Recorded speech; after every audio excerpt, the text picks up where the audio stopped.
Caso Anthony Fauci, o ex-diretor do Instituto Nacional de Alergia e Doenças Infecciosas dos Estados Unidos, prestou depoimento ao Senado americano em uma audiência que investiga a origem da Covid-19.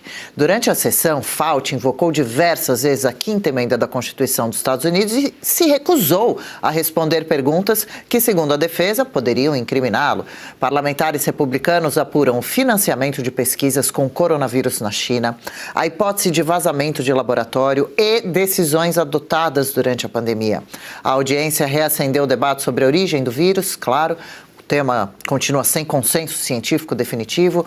E para falar mais sobre as medidas tomadas durante essa pandemia, o diário do Dr. Fauci, que veio agora à tona, a questão das vacinas, de uso de máscaras e muito mais, o Oeste com Elas recebe para uma entrevista o Dr. Francisco Cardoso, conselheiro federal de Medicina de São Paulo. Tudo bem, Dr. Francisco? Bom dia.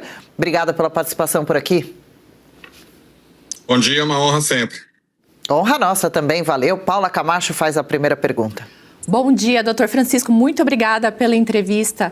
Doutor Francisco, estamos vendo que provavelmente o tratamento precoce poderia ter salvo muitas vidas. E a demonização desse tratamento pode ter causado ainda mais mortes. Você acredita que isso realmente aconteceu, que o tratamento precoce seria o caminho ideal e não a vacinação? Bom, em medicina, tratamento precoce chega a ser redundância. Nós temos que tratar precocemente o mais cedo possível qualquer doença que surja.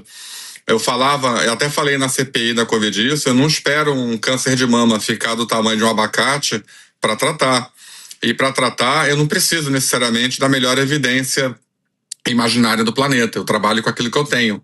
Era baseado nisso que os tratamentos com remédios reposicionados foram feitos com grande sucesso, a despeito da mídia até hoje falar falsamente que não havia evidência de eficácia. Nós temos quase 500 estudos atualmente de bom nível, inclusive estudos de nível grau 1A, né, randomizados, controlados, que mostram diversos níveis de eficácia do tratamento precoce. E quanto mais precoce ele começava, maior era a eficácia. Então, sim, nós deixamos de salvar muitas vidas na pandemia por causa dessa narrativa fabricada, feita justamente para poder pavimentar a imposição de uma vacina que não estava estruturada ainda e que demoraria décadas, como toda vacina demora para um processo normal de implementação. Era necessário não ter nenhum tratamento disponível para que as autorizações emergenciais de vacina fossem feitas. E foi exatamente o que o Sr. Fauci e os seus colaboradores conseguiram na pandemia, fazer com que pessoas morressem em troca de uma narrativa que obedecia a vários vieses econômicos, ideológicos, políticos e por aí vai. Geise? Doutor Francisco, bom dia, obrigada por conversar aqui conosco na audiência da manhã da Revista Oeste. Doutor Francisco, eu quero saber a respeito do ponto de vista da ciência mesmo. A gente sabe que depois da pandemia, o termo novo normal foi muito popularizado. Então eu quero te ouvir se tem um novo normal em relação à ciência depois da verdade vir à tona e o quanto isso afetou o processo científico da saúde, o quanto essas vamos dizer, falácias, para usar um eufemismo, afetou o processo científico da sua área, da área da medicina. O novo normal passou a ser a ciência ser discutida com vieses ideológicos e não estritamente do ponto de vista da ciência, que é a discussão, o questionamento constante dos fatos. Ciência é questionar.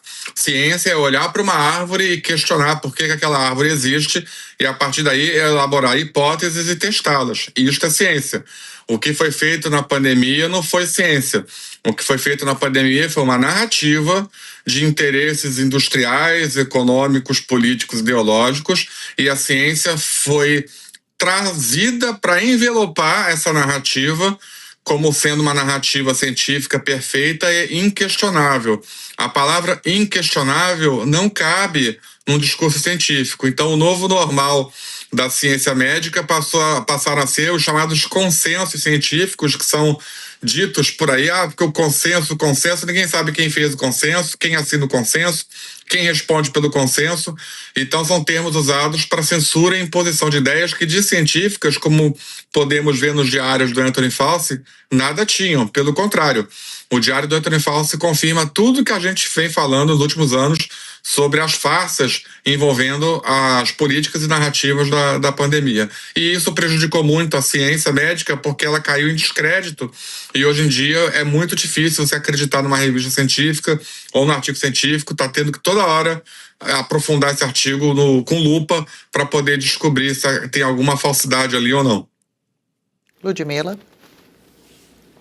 Bom dia, doutor Francisco, tudo bem? Bom, inicialmente, antes de eu fazer a minha pergunta, queria dizer que é uma satisfação estar aqui com o senhor hoje e te parabenizar também pela sua conduta na pandemia, pela sua conduta corajosa, honrando o juramento, né, que foi feito quando você jurou exercer a medicina e salvar vidas. Então, dito isso, eu queria perguntar como é que está sendo a recepção na categoria médica, né? O senhor, como médico, circula ali, né, entre os seus pares. Eu queria saber como esse diário do Fauci está sendo recepcionado pelos seus colegas, e especialmente aqueles que agiram de forma não técnica, pouco técnica, militante durante a pandemia. O senhor já viu alguém assumir que errou ou está tendo algum constrangimento? Qual que é a sua percepção desse clima no momento? Em primeiro lugar, recíproca a minha admiração, doutora, e eu queria responder que é muito interessante, porque entre os médicos que não se tornaram famosos ou não foram usados pelo consórcio, pela narrativa, para divulgar mentiras, mas que acabaram de alguma forma por pressão, por medo de julgamento, por medo de perder o emprego, por vários vieses, assumindo aquele discurso internamente, vários desses colegas estão nesse momento arrependidos, pedindo desculpas, falando: Francisco, vocês tinham razão, realmente foi um grande erro, e isso está acontecendo internamente, não publicamente. Os médicos e não médicos, principalmente, que participaram das narrativas, que foram destacados, inclusive financiados. Eu denunciei recentemente um caso de um grande banco brasileiro que financiou durante anos vários desses influenciadores para propagar o discurso do isolamento social, do lockdown. E esse mesmo banco depois ofereceu empréstimos caríssimos, a juros estratosféricos para as empresas que iam quebrar porque não estavam vendendo, e até hoje essas empresas estão pagando esses empréstimos. Esses estão calados. Um silêncio ensurdecedor. Não vi até agora nenhum deles levantar a voz para sequer tentar justificar o que foi falado na época da pandemia. Um ou outro secundário está tentando ressuscitar o discurso de 2020, que a vacina era perfeita, que o tratamento não existe, e estão sendo bombardeados no Twitter e nas redes sociais como nunca antes o foram. Então, o que a gente tem visto, como nos Estados Unidos, é um grande silêncio dos artistas, médicos, não médicos, juízes, promotores políticos, um grande silêncio dessa galera, e por debaixo do pano, um grande pedido de desculpas e um grande discurso de que realmente nós fomos enganados, mas esse vindo do baixo clero, daqueles que não ganharam voz da mídia, que acabaram participando e que, nesse momento, já assumem como verdade tudo aquilo que a gente falou nos últimos anos. Oi, doutor Francisco, bom dia. Doutor Francisco, eu tenho essa pergunta sobre o uso das máscaras, né? Porque até hoje a gente vê muitas pessoas ainda usando máscara e tem até gente que usa 2 máscaras de uma vez. E como teve tanto disse-me-disse e as pessoas tão confusas, na tua visão, com a tua experiência, o que o senhor acha do uso da máscara? E, além disso, eu queria te perguntar também sobre essa situação em que o Dr. Khalil, não é, ele pediu ajuda ao Fauci, lá, né, no diário do Fauci, a esse registro de que o Dr. Khalil, que também parece que é, né, da USP, ele solicitou que tivesse ajuda contra o Bolsonaro. Que tipo de ajuda será que poderia ser dado nesse caso? Como que o senhor vê essa situação? Bom, primeiramente vamos falar das máscaras, né? Não é de hoje, já tem vários estudos de boa qualidade, até revisões da Cochrane, que é um grande centro de pesquisa de medicina baseada em evidências, mostrando que a eficácia das máscaras para a prevenção de infecção viral fora do ambiente hospitalar é mínima, para não falar inexistente. Na verdade, a máscara ela tem um conceito de uso dentro de hospitais, aonde você tem uma alta concentração de doentes com uma alta dispersação de partículas virais no meio ambiente, que normalmente não é muito aberto. É este o ambiente propício para infecções, né? No caso da Covid, você tinha que ter em torno de 300 a 500 partículas por milhão de vírus no ambiente para ter um ambiente favorável à infecção. E a máscara também serve principalmente para proteger o paciente dos nossos perdigotos, dos nossos líquidos, né, do médico, para quando está falando com o paciente, numa cirurgia, por exemplo, e vice-versa, quando o paciente está sintomático, né? Então, o uso da máscara no ambiente externo do hospital, ele tem alguma valia quando a pessoa está muito sintomática e ela quer diminuir a quantidade de partículas que ela emite por aquela infecção viral. Então, quem está sintomático com gripe, andar com máscara sempre foi um hábito, inclusive muito difundido no mundo oriental, né? Basicamente Japão e China. Essa história de usar máscara para se proteger do vírus, usar 2 máscaras, 3 máscaras, usar máscara de pano, usar máscara, a mesma máscara a semana inteira, isso completamente sem nenhum tipo de ciência que suporte isso. E foi, na verdade, um marco de obediência social, né? Se você usava máscara, você era um cidadão obediente. Se você não usava máscara, você era um cidadão desobediente e teria que ser punido. Nunca houve nenhuma ciência. Eu assessorei vários prefeitos durante a pandemia, e eu falava dessa questão da inutilidade da obrigação do uso coletivo de máscaras fora de ambientes médicos hospitalares. E os prefeitos falavam para mim, Francisco, eu sei, mas eu preciso mostrar para a população que eu estou fazendo algo. Então foi nesse sentido que a máscara caiu como uma luva no discurso, mas a verdade é que até hoje, por diversos tipos de afecções psicológicas e psiquiátricas, é uma coisa que eu falei em 2020, daqui a 10 anos, a gente ainda vai ter 5% da população usando máscara dentro do carro. Isso está acontecendo, era previsível.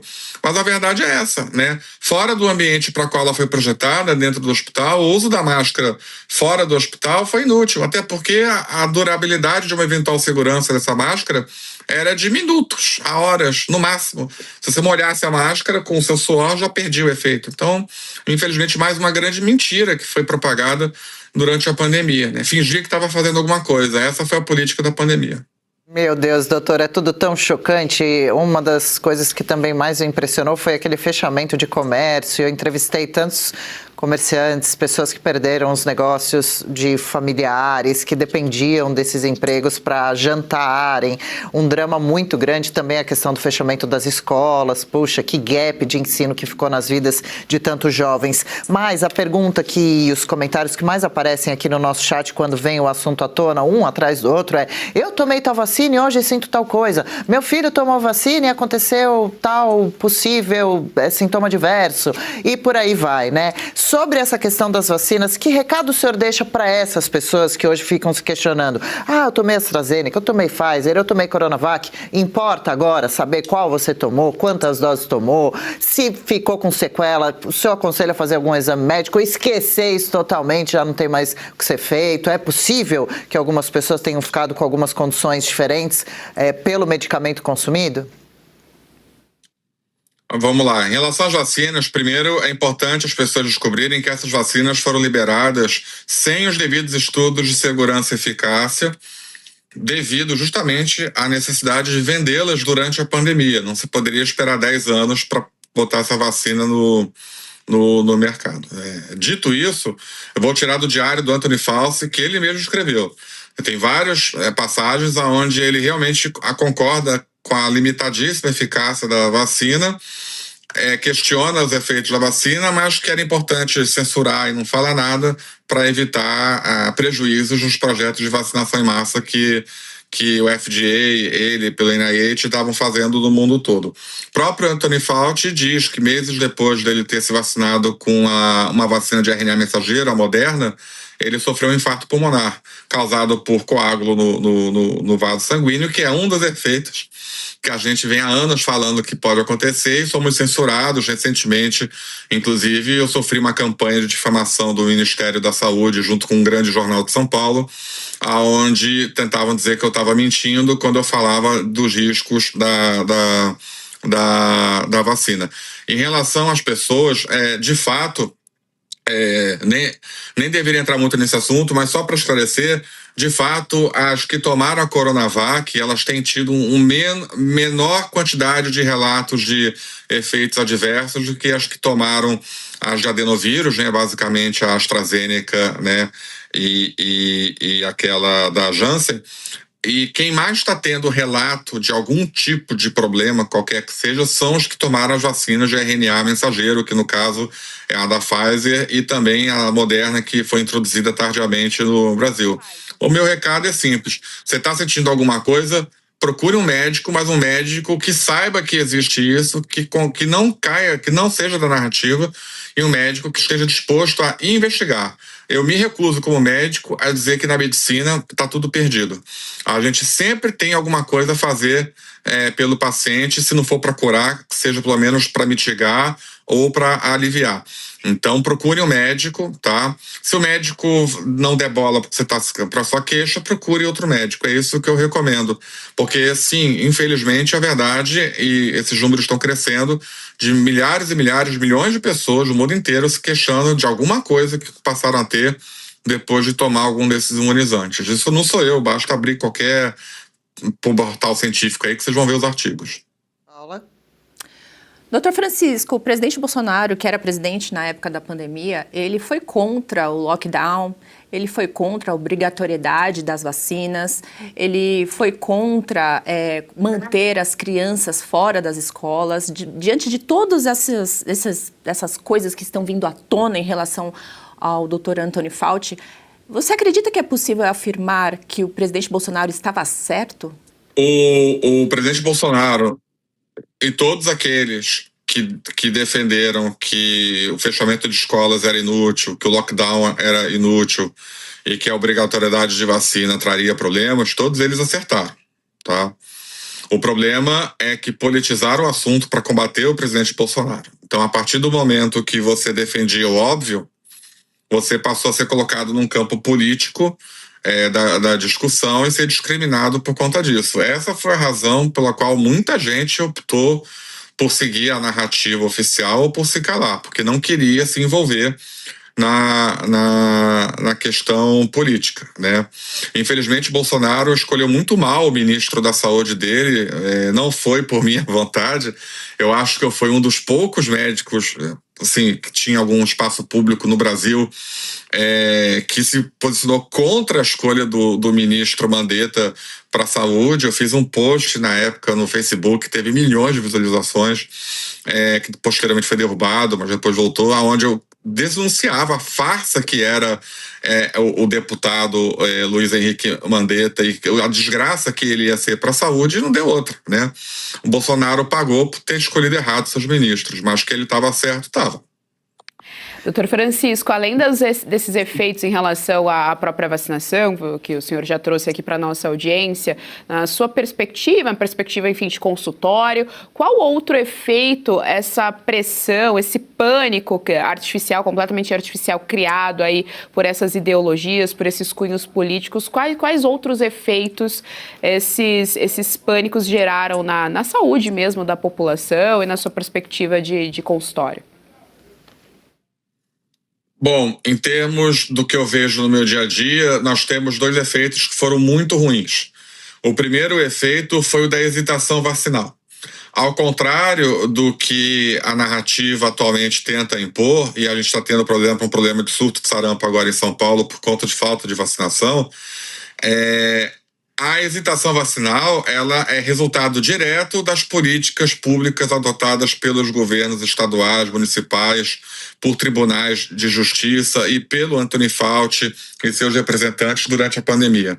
As pessoas perderam a confiança nas autoridades públicas e universitárias de saúde. Perderam a referência que elas tinham, OMS, Ministério da Saúde, universidades, Fiocruz, passaram a virar referências do mal. Então, isso trouxe um efeito negativo, que a desconfiança sobre a vacinação da Covid contaminou todo o Programa Nacional de Imunização. E ao contrário do que alguns jornalistas e o ministro da Saúde, o Ministério da Saúde ainda falam sobre mim, o meu grande esforço no consultório tem sido o contrário, de estimular as pessoas a tomarem as vacinas adequadas, as vacinas corretas, como a do sarampo, por exemplo, né, separando o joio do trigo, dizendo que a discussão da vacina da Covid é uma e a discussão de outras vacinas é outra. O outro efeito deletério que se permanece até hoje é o da politização da medicina. Infelizmente, a gente está ainda em um ambiente muito contaminado com relação a discussões sobre evidências da medicina por causa da politização que a pandemia gerou. Essa revelação do Anthony Fauci, os 111 pedidos de quinta emenda, invocações de quinta emenda que ele fez no Congresso, foi a melhor coisa que aconteceu nos últimos anos, porque ela ajudou a começar a abrir esse muro que se formou entre os médicos, que muitos passaram a enxergar o outro lado do muro e ver que, de fato, eles não estavam certos, né? Foi preciso isso acontecer, mas ainda vamos ter muitos anos ainda de desafios para poder voltar a discutir ciência sem política como era no passado. Aí, se quiser perguntar. Doutor Francisco, queria fazer mais uma pergunta. A OMS, diante disso que aconteceu, ela perdeu muito gabarito, perdeu credibilidade pública durante os anos, ela foi elevada à categoria de oráculo, assim como o próprio Fauci, que personificou a própria saúde, né? Assim como Alexandre de Moraes, ele acha que ele personifica a democracia e a justiça, o Dr. Fauci ele fez isso com ele mesmo, personificou nele a própria saúde e a ciência. Qual que é a sua visão sobre o papel da OMS, como vai ficar a credibilidade da OMS para os próximos anos, né, na categoria aí de entidade globalista que manda e desmanda sobre a saúde? Qual que é a sua aposta sobre a visão pública da OMS para os próximos anos? Essa, na minha visão e na visão de muitos, ela sofreu um dano fatal e permanente na sua credibilidade. Não há mais como recuperar a OMS, nem a OPAS, nessa geração que a gente vive. As organizações das Nações Unidas, se quiserem voltar a ter um órgão que debata a saúde, que regule saúde de forma confiável, vão ter que reestruturar do zero toda a Organização Mundial da Saúde, depois da pandemia. E das coisas que a OMS fez após a pandemia, inclusive recentemente tentando passar uma espécie de tratado internacional de pandemias, que seria uma verdadeira carta branca para a intervenção na soberania das nações, a OMS ela foi reduzida ao papel de ridícula. Então, na minha geração e das gerações que estão se formando agora, os alunos que estão se formando agora, as pessoas que estão se formando agora, não tem mais jeito. O dano é irrecuperável, vai ter que recomeçar do zero. Bianca? Doutor Cardoso, a gente vê médicos sérios, comprometidos como o senhor, como tantos outros, né, doutor Zé Balos, e foram cancelados, foram perseguidos, até hoje o senhor parece, né, tá vivendo isso. E eu olho aqui em sites, né, da imprensa aí, que parece até uma assessoria de imprensa muitas vezes, porque não faz um jornalismo sério. Eu vejo ainda chamando tudo isso que tem vindo à tona, muitos deles chamando de teoria da conspiração. O depoimento de Fauci traz de volta teorias da conspiração.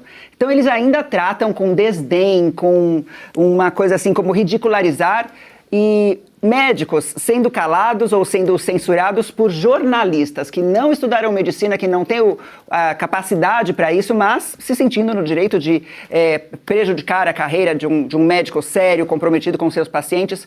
Então, o senhor vê como até uma possibilidade de que haja qualquer tipo de indenização aos médicos que foram censurados, calados, perseguidos? Estão me ouvindo bem? Que acho que picou o som. Doutor, estamos sim. Estamos ouvindo o senhor bem. Pode seguir. Não acho que haverá indenização, mas eu acho que haverá, nos próximos anos, uma redenção moral em relação a nós, médicos, que fomos tão atacados por essa escumalha que se diz representante da ciência. Do resto, sobre teorias da conspiração, invocar aqui Temenda 111 vezes no depoimento no Senado, que era apenas para confirmar tudo o que ele já tinha falado no passado, para mim, é o maior motor de teorias da conspiração que existe, né? Então, na verdade, esse eixo de forças está se invertendo. E quem vai ter que agora responder por teorias de conspiração é a turma da narrativa. É que é grande, inclusive, a turma. Doutor, deixa eu agradecer aqui nossa audiência, somos mais de 8 mil telas, pessoal bastante interessado no tema, né? Ainda mais tendo o doutor aqui, parece que falhou um pouquinho a nossa ligação. Estamos com... pronto, voltou, doutor Francisco Cardoso conversando com a gente. Doutor, também está agora em debate de novo a origem do vírus. Qual a opinião do senhor? Teria nascido...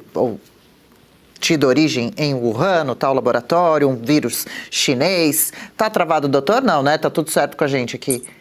Parece que deu uma travadinha assim. Vamos ver se ele volta e esclarece pra gente também esse ponto, porque há dúvida, né, sobre a origem do vírus. Diziam que era chinês, que nasceu em Wuhan, que foi a partir de um laboratório, teve a história do animal, do pangolim, de morcego, é um vírus que foi solto propositalmente ou vazou sem querer. Muita gente fala sobre uma possível nova pandemia, há possibilidade. O que o senhor fala pra gente nesse sentido? O senhor ouviu minha pergunta? Desculpa. Vocês estão me ouvindo responder direito? Estamos ouvindo. Entendi a pergunta. Que bom. Qual é a dúvida que ainda existe da origem laboratorial do vírus? Nós temos o laboratório de coronavírus de Wuhan. Nós temos o coronavírus recuperado de uma caverna de Wuhan em 2012, que estava sendo trabalhado naquele laboratório. Nós temos as pesquisas de ganho de função patrocinadas pelo Fauci, usando uma ONG chamada Eco Health Alliance para driblar a legislação americana que proibia esse tipo de financiamento. Nós temos o RDB viral, que é praticamente igual às proteínas humanas. Ou seja, colocaram nesse esqueleto de coronavírus proteínas que se encaixam perfeitamente às proteínas humanas. E nós temos o vazamento do vírus durante os Jogos Militares de Wuhan, naquele período de 2019, onde militares do mundo inteiro foram lá competir, e dali teve uma grande disseminação da doença pelo planeta inteiro. Eu não sei qual é a dúvida que ainda existe de que o vírus que se espalhou e causou a pandemia foi um vírus geneticamente modificado na China, não necessariamente pelos chineses, né? Aliás, eu tenho dúvidas até onde que o governo chinês estava sabendo disso ou não. Eu tenho uma teoria de que o governo chinês não estava totalmente ciente do que estava sendo feito naquele laboratório, e isso ajuda, inclusive, a explicar o comportamento da China durante a pandemia. Eu não sei qual é a dúvida que ainda existe em relação a isso. Doutor, ainda falando a respeito de efeitos colaterais, há uma pergunta até aqui da nossa audiência sobre estudos a respeito de infertilidade em mulheres, enfim, na população em geral, como um dos efeitos colaterais da vacinação. E talvez a minha pergunta soe bastante leiga, mas também se há uma forma de desintoxicar, digamos assim, o corpo em relação a quem se vacinou e não se sente mais tão seguro em relação a essa vacinação. Vamos lá. Primeiro, sim, tem vários efeitos descritos de alterações no ciclo reprodutivo, do ciclo menstrual, principalmente em mulheres, mas também em homens, né?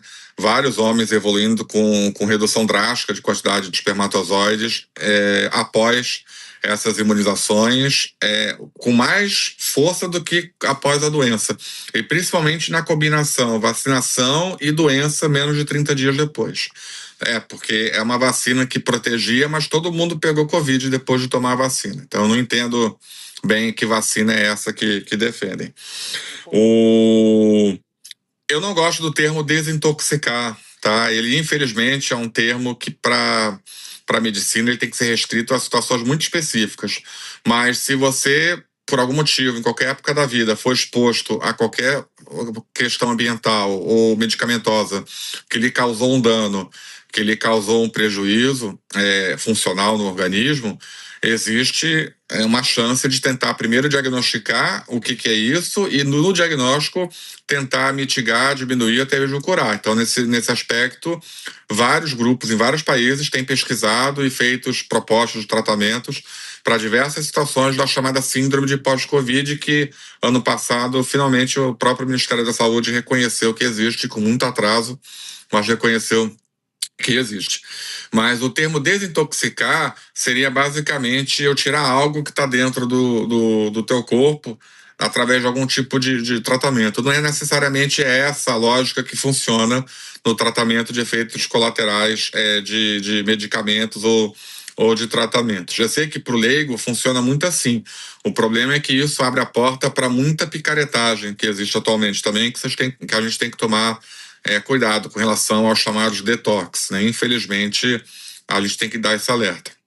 Sim, olha, e que vergonha, Dr. Fauci, agora ficar calado e não ter a coragem, a hombridade de pelo menos responder as perguntas, manter posições, pedir desculpas, tentar fazer algum tipo de reparação. Realmente lamentável, erros que não tem mais como serem reparados, inclusive muitos deles mexeram com as vidas de muitas pessoas. Somos mais de 8.400 telas conectadas aqui, interessados nessa entrevista. Deixa eu agradecer. Inclusive, Dr. Francisco Cardoso tem redes sociais bastante ativas, posta muito conteúdo interessante. Fica o convite para você que está aqui no chat, ainda mandando inúmeras questões, entrar em contato e lá ver se já não tem um vídeo respondendo essa dúvida. Doutor, muito obrigada pela coragem, pelo profissionalismo. Obrigada por conversar com a gente, pelos esclarecimentos. Um grande abraço. Vamos ficar em contato, hein? Vamos ficar em contato. Eu estou nas minhas redes respondendo as dúvidas de todo mundo sobre a questão do Fauci. Muito bom, muito bom. Estou à disposição de vocês. E se você pudesse ter acesso aos bastidores do Sem Filtro e conversar direto com os comentaristas e âncoras da Oeste? Agora, isso é possível com o Clube de Membros do nosso canal no YouTube. O clube foi criado para quem quer dar um passo além e fazer parte de uma comunidade exclusiva. São 3 níveis de assinatura, pensados para aproximar você da nossa equipe. No plano apoiador, você ganha destaque no chat, figurinhas personalizadas e acesso a publicações exclusivas na comunidade do canal. Quer estar ainda mais perto da Oeste? Nos níveis Engajado e VIP, nós liberamos acesso às lives fechadas com nossos apresentadores e comentaristas, nas modalidades mensal ou semanal. Você também participa de sorteios de livros e produtos da Oeste, além de acesso antecipado a vídeos e a uma visão direta dos bastidores do programa Oeste Sem Filtro. Faça parte do nosso clube de membros e tenha acesso a lives exclusivas comigo e com todo o time da Oeste. Se você acredita na importância de um jornalismo livre, independente e comprometido com os fatos, clique agora no botão Seja Membro e conheça todos os detalhes e vantagens de cada plano.